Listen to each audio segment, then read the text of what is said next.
16장 1절에서 오늘 16절까지 읽었는데요. 창조주를 없애자 하는 사람들이라는 제목으로 말씀을 증거하겠습니다. 이 세상에 두 부류의 사람이 있습니다. 하나님이 천지를 창조하셨다는 것을 믿는 사람과 믿지 않는 사람입니다. 대부분의 많은 사람은 하나님이 천지를 창조하셨음을 믿지 않습니다. 그들은 이 세상이 우연히 생겼다고 믿습니다. 저 하늘의 해와 달과 별, 그리고 이 땅 지구가 빅뱅이라는 어떤 우연한 현상에 의해 생겼고, 이 땅의 많은 생명체들은 그저 우연한 진화에 의해 존재하게 되었다고 믿는 것입니다. 그들의 주장대로라면 사람이 만들었기 때문에 차가 존재하는 것이라고 말하는 것보다 우연히 차가 생겨 우리가 타고 다니게 되었다고 설명하는 것이 더 합리적이라는 것과 같습니다.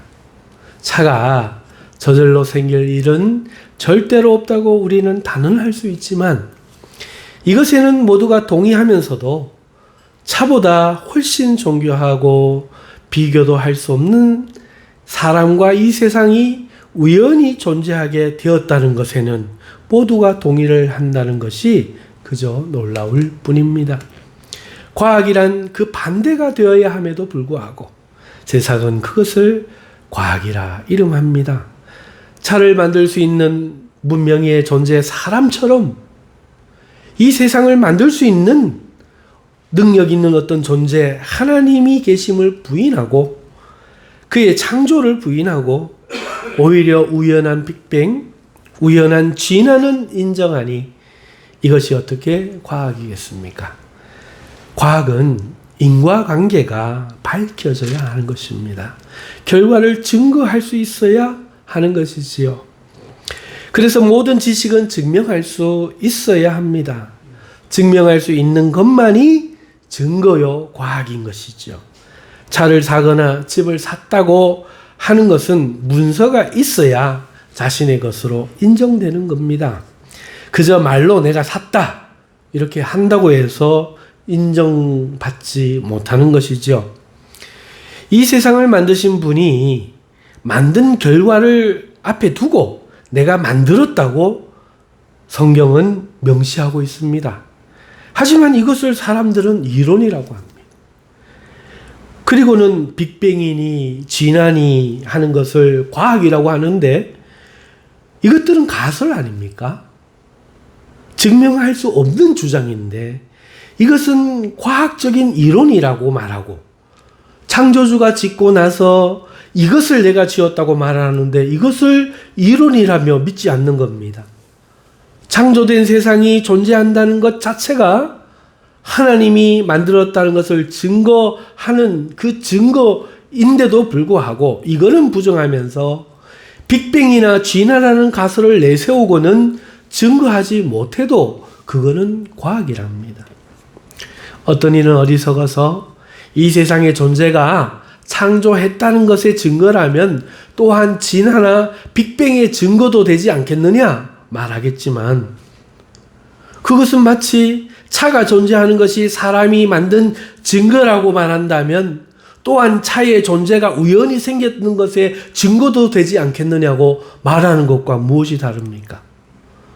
만일 누가 그렇게 말한다면 그건 헛소리라 말하지 않겠습니까? 그런데 왜 빅뱅과 진화는 헛소리가 아닌가요? 이게 과학의 현실이고 이게 대부분의 많은 사람들의 신념입니다. 그들은 믿기 쉬운 것보다 훨씬 믿기 어려운 것을 믿으면서도 그들이 믿기 쉽다고, 그것이 믿기 쉽다고 우기는 사람들인 것이죠. 그렇다면 왜 그들은 진실을 외면할까요? 하나님을 부인해서 그들에게 좋은 것이 무엇일까요? 간단합니다. 자기 마음대로 살아도 되기 때문입니다. 창조한 주인이 없으니 어떻게 살아야 한다는 의무도 없을 것이고, 이 세상에 주인이 없으니 자기 마음대로 해도 상관이 없는 거지요. 주인이 있다면 일일이 다 허락을 받아야 하고 주인의 뜻에 위배되지 않을까 조심해야 하는데 주인이 없으면 얽매이지 않고 자기 마음대로 행할 수 있기 때문에 주인을 부인하는 것입니다. 창조주 하나님이 없다고 해야 이 세상을 마음대로 할 수 있거든요.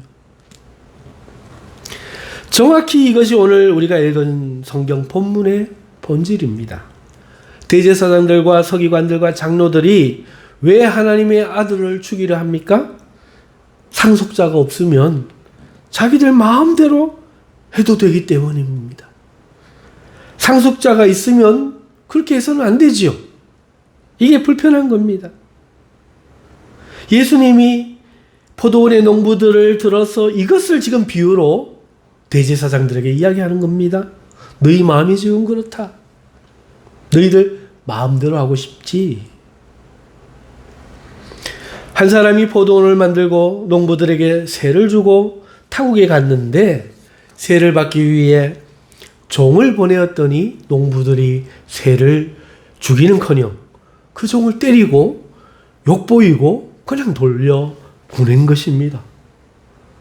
있어서는 안 되는 일이 일어난 것이지요. 3번이나 그런 일이 있은 후에 주인은 자신의 아들을 보내면은 양심이 있으면 더는 이것을 부인하지 못하리라 생각하여 주인이 자신의 아들을 보냈는데 농부들은 오히려 아들을 죽여서 유산이 자신들의 것으로 남게 하자 의논하고는 죽여버립니다. 포도원을 만들지도 않았고 사지도 않았으면서 세를 주고 경작하는 경작 농민인 것이 사실이면서 이 사실을 부인하고 세를 주지 않고 마음대로 쓰고 싶어하는 이 악한 농부들이 바로 창조주 하나님을 부인하는 사람들의 마음과 같다는 것입니다. 그래서 말도 안 되는 이 억지를 쓰는 것이죠. 종을 때려버리면 상관없지. 주인 아들 죽여버리면 우리 마음대로 해도 되지. 사실이 그게 아닌데 그것처럼 창조주 하나님을 부인하면 이래라 저래라 할 수 없고 내 마음대로 내 하고 싶은 대로 할 수 있지. 이 악한 농부들과 창조주 하나님을 부인하는 사람들의 마음이 같다는 것입니다. 지난주에 창조주 하나님께 돌아오라는 제목으로 말씀을 증거했는데요. 이 세상은 여전히 창조주 하나님을 없이 하고자 온갖 사특한 말을 지어내고 자기들끼리는 합의를 한 채 하나가 된 채 하나님을 부인하고 억지를 쓰고 있는 실정은 여전한 것입니다. 이 세상 사람들과 예수님이 하신 이 비유에 등장하는 농부들의 본질은 무엇입니까? 주인을 인정하지 않고 주인의 것을 자기들 마음대로 하자는 것 아닙니까?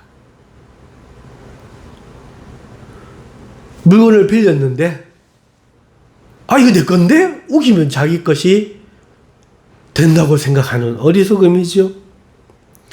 주인이 아닌데 자신이 주인으로 행세하는 겁니다. 농부들도 이 세상 사람들도 주인이 있으면 주인에게 맞춰야 되는데 자기들 마음대로 하고 싶다는 것이죠. 그래서 주인을 부인하는 겁니다. 한마디로 자신의 삶이 주인 때문에 제재받기 싫다는 것이죠. 이게 본질입니다. 내 마음대로 하고 싶다. 내 마음대로 살고 싶다. 하는 것이죠.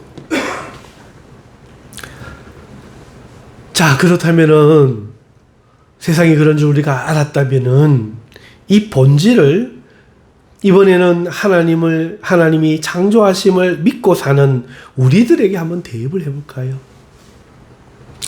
우리들은 교회 다니는 사람들은 하나님이 천지를 창조하셨음을 분명히 믿을 줄 믿습니다. 창조를 믿으니 하나님을 믿는 것이겠지요. 그러면 이 세상과 심지어 자신까지 하나님의 것임을 믿는 사람들이겠지요. 이 세상도 하나님의 것, 나도 하나님의 것. 이걸 믿는 사람들입니다. 그렇다면 그렇게 말하는 사람들이 왜 삶은 하나님의 뜻에 제재받지 않고 자신 마음대로 사는 것일까요? 분명히 주인이 있다고 고백하는데 왜 언제나 모든 일에서 결정은 자기의 감정대로 하고 자신의 생각대로 하고 자기 편한 대로 할까요?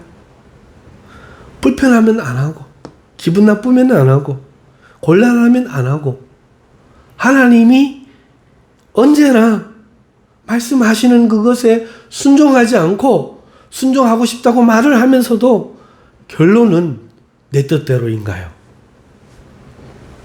믿는다는 사람이 교회 다니며 하나님을 인정한다는 사람이 왜 하나님께 자신의 삶을 맞추는 것을 불편해하는 걸까요? 일어나는 거 싫어, 저러는 거 싫어. 하라는 건 안 하고 이렇게 저렇게 하라는 거 불편해하고 육신도 받은 것이고 물질도 하나님의 것인 줄 알면서 왜 하나님의 뜻대로 사용하라는 게 그렇게 불편해 할까요? 결정할 때는 언제나 자신의 감정과 입장에서 그것을 하고 안 하는 것을 결정할까요? 예수님의 이 비유를 들어야 했던 대제사장과 서기관과 장로들하고 무엇이 다른가요?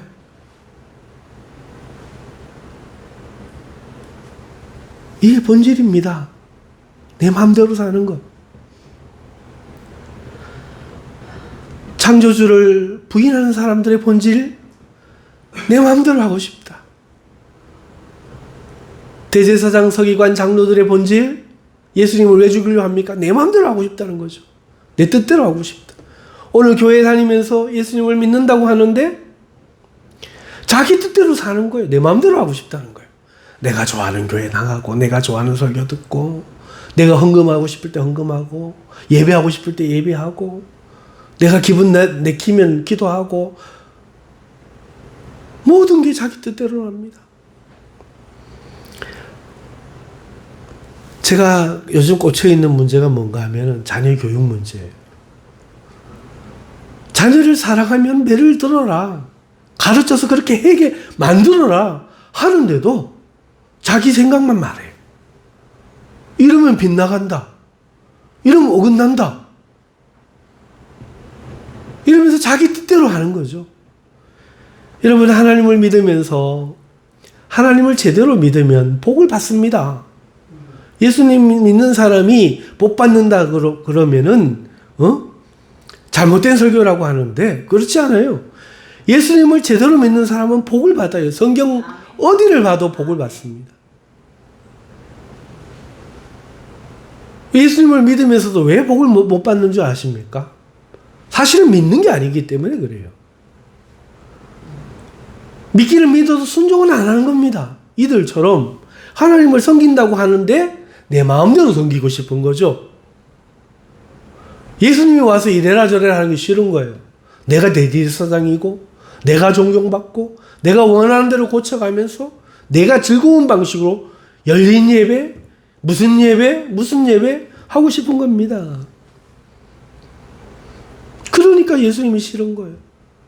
그것은 맞지 않다? 너희가 율법에 이래라 하라고 하였다는 것을 들었으나 나는 너에게 이르노니 싫다는 겁니다. 하나님 말씀대로 교육을 안 해요. 부모들이 20년, 30년 자신 자녀를 20년을 맡았으면 기도를 할 줄 아는 아이로 만들어야 되는데 절에 다니는 아이들도 기도하러 절에 찾아가는데 예수님 믿는 사람, 자녀라는 사람이 기도를 할 줄 몰라. 이게 무슨 교회 다니는 사람입니까? 이게 무슨 예수님 믿는 사람입니까? 그래 놓고 어떻게 밥이 목에 넘어갑니까? 어떻게 직분을 받습니까? 어떻게 뻔뻔하게 고개를 들고 예배를 드립니까? 울어야지요. 어떻게 해서라도 가르쳐야죠.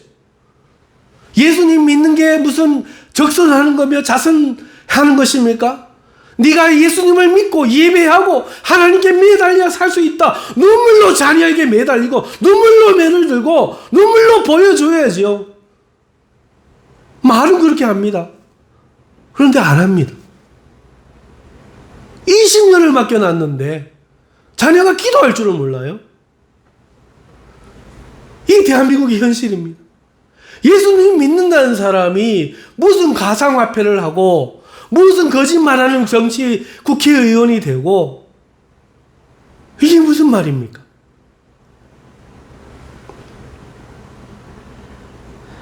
이건 믿는 게 아니죠. 내 뜻대로 하고 싶다는 것이죠. 사랑하는 성도 여러분, 우리는 믿음으로 구원을 받습니다. 이 사실이 하나님을 인정하지 않아도 구원받는 것이 믿음이다, 이런 말은 아니잖아요. 오늘 우리가 하나님 뜻에 순종하지 않는다면 우리는 하나님 대신 예수님의 이름을 부르고 율법 대신 교회를 나오는 것에 불과할 뿐인 거죠. 삶의 본질은 하나님이 어찌하겠느냐 하는 이 사람들이라는 거죠. 이 경고입니다. 네 평생에 내 말 순종 안 해놓고 나를 믿는다고? 바른 말 하는 교회 떠나고 바른 말 하는 목회자 싫어하고 그래 놔놓고 나를 믿는다고? 야단치지 않겠습니까? 주인이 오시면 심판하지 않겠습니까? 우리는 믿음으로 구원을 받는다고 말합니다. 하지만 이것이 하나님을 인정하지 않고 멸시해도 구원받는다는 뜻은 아니잖아요. 믿음으로 구원을 받는 것을 우리가 안다면 우리 같은 죄인을 은혜로 구원하신 하나님을 보고 있다면 이제 우리는 구원을 받기 위해서가 아니라 구원받은 사람으로서 더욱 주인 되신 하나님을 인정하고 자신을 하나님의 청지기로 여기고 살아야 되지 않겠습니까? 그게 맞죠? 그러므로 믿는 자는 죄라고 하는 많은 행실들, 곧 교만이나 분노나 게으름이나 음란 등에서 회개해야 하겠지만 무엇보다도 본질, 하나님을 무시하고 자신이 좋은 대로, 자신이 하고 싶은 대로, 자신의 기분대로 하려고 하는 마음에서 회개하고 하나님의 뜻대로 살려고 하는 마음으로 돌아서야 하는 줄 믿습니다. 이것이 진정한 회개겠지요. 내 마음대로가 아니라 주님이 원하신 것이 무엇인가 물어보는 삶이 되어야 되겠죠. 관심 없습니다. 그저 내가 예배드리고 싶은 대로 예배드리고 내가 믿고 싶은 대로 믿고 내 기분이 좋으면 은혜 받은 거고 이런 식으로 살겠습니다. 그러면 그 사람에게 들려줄 비유는 바로 오늘 우리가 읽은 창조주를 없애자, 포도원 주인 아들을 죽여버리자 하는 사람들과 똑같다는 것입니다. 오늘 우리는 하나님을 떠나 우리는 죄를 짓고 심판받을 지옥에 빠져들 수밖에 없는 운명이 되었지만 하나님이 우리를 구원하셨습니다. 그러면 이제라도 하나님께 감사하고 오늘 내 기분대로 살 게 아니라 하나님의 뜻에 합당하게 살려고 애를 써야 되고 때로 그걸 지키지 못해서 우리의 가슴이 괴로울 때 하나님께 눈물로 하나님 용서하여 주시고 하나님의 뜻대로 살 수 있는 힘을 내게 주시옵소서. 뉘우치는 마음 정도라도 우리가 가지는 것이 합당하다 싶습니다.